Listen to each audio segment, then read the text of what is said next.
예, 당초 이번 논란의 핵심은 윤석열 전 총장이 검찰을 동원해서 자신과 관련한 고발장을 작성하도록 했는지 하는 것이었습니다. 그런데 지금 논란은 박지원 국정원장의 대선 개입 의혹으로도 번지고 있습니다.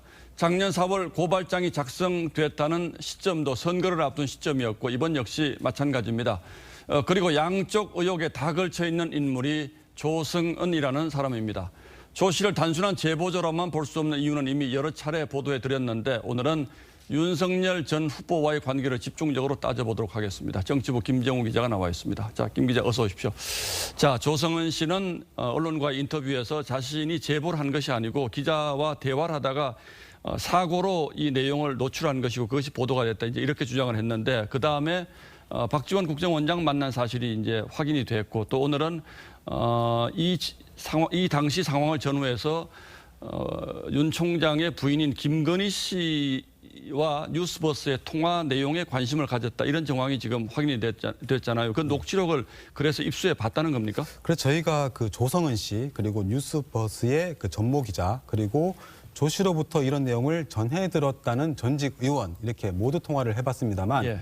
조성은 씨가 김건희 씨 육성을 직접 듣거나 녹취록을 직접 전체를 다 본 거는 아니라고 합니다. 특히 예. 이 정 기자는 자신이 인터뷰한 내용도 아니고 이를 지금도 갖고 있지 않다는 점을 특히 강조하고 있습니다. 그러니까 전 기자는 내가 취재한 것이 아니기 때문에 그 녹취록 자체를 나는 가지고 있지 않다 이렇게 하는데 조 씨는 분명히 그 내용을 봤다는 뭐 여러 가지 암시를 하지 않습니까? 그건 어떻게 된 겁니까? 예, 특히나 그 SNS에 방금 보신 것처럼 예. 그런 암시를 하고 있고 거기다가 지인에게 전한 내용들도 보면 어떠한 경로인지는 알 수가 없지만 일부 내용이 뭔가 전달된 정황은 분명히 있어 보입니다. 예, 알겠습니다. 어쨌든 뭐 이거 정확한 진실은 또 나중에 밝혀지면 될 테고 어쨌든 이 전모 기자라는 사람이 고발 의혹을 처음으로 고발 사주 의혹을 처음으로 보도한 기자이기 때문에 조 씨가 단순히 대화를 하다가 고발장을 보여준 것이 아니고 김건희 씨와의 인터뷰 내용에 관심을 가지고 뭔가 접근한 것 아닌가 이런 의혹도 좀 있는 거잖아요. 예, 그래서 그게 일단 시기가 문제인데 예. 그 제보는 이제 6월 말이었고요. 예. 그 첫 제보가 그리고 김건희 씨 인터뷰 관련 만남은 이제 6월 31일입니다. 그래서 예. 비슷한데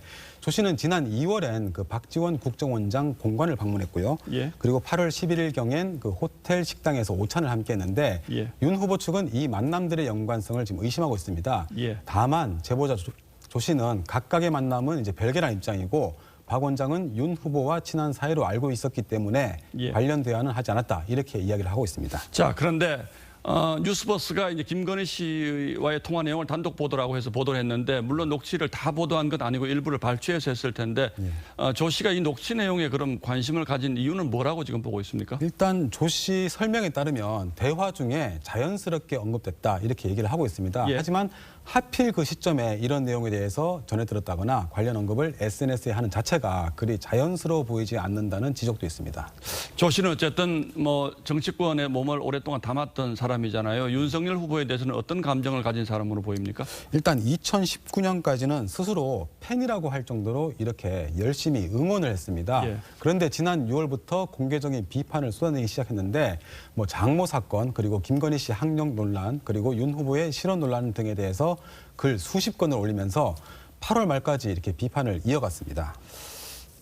뭐 물론 이 생각의 변화라는 게 사람이 있을 수는 있습니다만 어쨌든 이 시기를 전후해서 조 씨가 윤석열 후보에 대한 생각이 이렇게 극적으로 바뀌게 된 배경을 뭐 짐작할 만한 정황들이 있습니까? 뭐 여러 가지 정황이 나오고 있는데 예. 다만 조 씨 본인은 저희 취재진과 오늘 통화해서 이미 지난해 검찰총장일 때 국정감사 태도 등을 거론하면서 이미 그때부터 마음에 안 들었다 이렇게 지금 설명을 하고 있습니다. 자, 그래서 제보를 한 것이 조 씨 주장대로 단순한 사고성 제보가 아니라 뭔가 의도가 있었다 이렇게 지금 야당은 보고 있는 거고요. 네, 그 조 씨는 제보 과정이나 윤 후보에 대한 자신의 생각이 바뀐 건 박 원장과는 무관하다는 입장인데 예.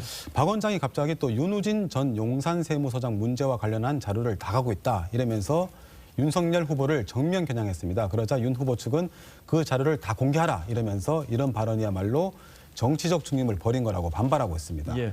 자, 그리고 또 하나 좀 이해하기 어려운 건 이런 경우에 제보자들이 뭐 한두 군데 매체와 인터뷰를 하고 잠적을 하거나 이런 경우가 대부분인데 굉장히 적극적으로 언론에 나서서 이런저런 얘기들을 지금 많이 하고 있는 것도 이색적인데 예. 오늘 이제 언론 인터뷰를 보면 검찰의 내부 고발자가 있다 이제 이런 주장도 하고 있는데 이거는 또 무슨 얘기입니까? 굉장히 파장이 컸는데 그 예. 한 경제지와 인터뷰에서 박지원 원장 배우설을 주장하는 야당의 비판에 반박을 하면서 예.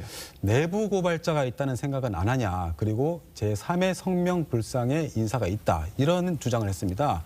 그런데 다만 조금 전에 한 라디오 프로그램에 출연해서 진중권 교수가 어떻게 알았냐 이렇게 계속 물어보니까 구체적인 근거는 제시하지 않고 그냥 정황상 그렇다 이런 취지의 답을 했습니다. 예, 검찰 내부에 내부 고발자가 있다. 참 이것도 아주 좀 흥미진진한 얘기인데 예. 어쨌든 지금 김웅 의원 얘기는 지금 안 하고 있는 거죠? 예, 지금 현재는 안 하고 있습니다. 예, 어쨌든 계속 점점 더 복잡해지는데 취재도 좀 어렵겠습니다. 예, 김 기자 잘 들었습니다. 예.